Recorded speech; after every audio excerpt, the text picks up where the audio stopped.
He kuia morehu no ngā kāwai rangatira o Ngāti Hikairo me Ngāti Te Wehi o roto o Waikato Maniapoto, kua tai ake ki tōna huritau i Watakau. I te marae o Papatapu i kāwhia moana i ngā rānei, i whakanui ai tēnei taumata whakahirahira ōna e tōna whānau.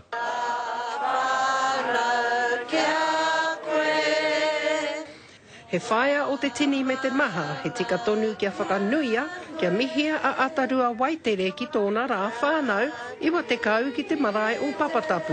Te wāhi i whānau mai aia, i te tau ko tahi mano, iwa rau, rua te kau mātahi.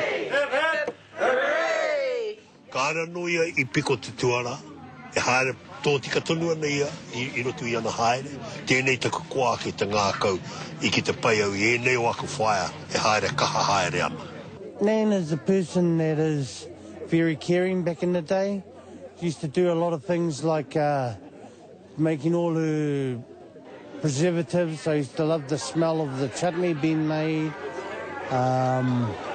Very feisty, hard-working, driven woman. I ōna rā e tamariki ana, i kuraina a atarua ki mako. He wahine puku mahi i roto o ngā mahi ahu whenua, he whakarata hoiho, ta tapaina nei ki te ingoa whakatoi o Basta.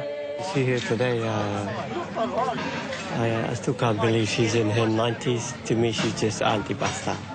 I tōna taha anō ko ēnei ruruhau, ko tahi kua iwa te kau tauke, me tētahi ka huri iwa te kau a ngā maramaka i te tū. Ani te aroha pia rātou. Te ngā whānau.